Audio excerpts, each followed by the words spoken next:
பொறுத்துக்கோ. உடனே ஹாஸ்பிட்டலுக்கு கூட்டிட்டு போயிடு. அதுக்கு அவசியமே இல்ல. என் மெடிக்ளைம் பாலிசி நம்பரை என் மொபைல்லே வச்சிருக்கேன். அதுவும் இல்லாம எஸ்ஓசிஎம் மீட்டிங்ஸ் வந்துகிட்டு இருப்பாங்க.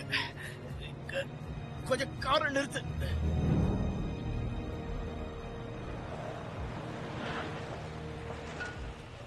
TamilRockers.net.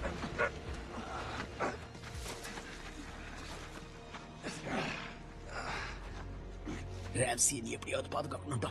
ஏன்னா அவ ஒருத்தியாலதான் அவங்கள காட்சியை பயன்படுத்த முடியாம தடுக்க முடியும். அதனால அவளை அழிக்கிற வரைக்கும் அவங்க ஓய போறதா இல்ல. அதனால இந்த தடவை அவங்க வரப்போ நீ எதையும் சந்திக்க தயாரா இருக்கணும்டா. நான் உன்னை விட்டு போக மாட்டேன். நீ என்ன விட்டுட்டு போற, நான் தான் உன்னை விட்டுட்டு போறேன். போடா.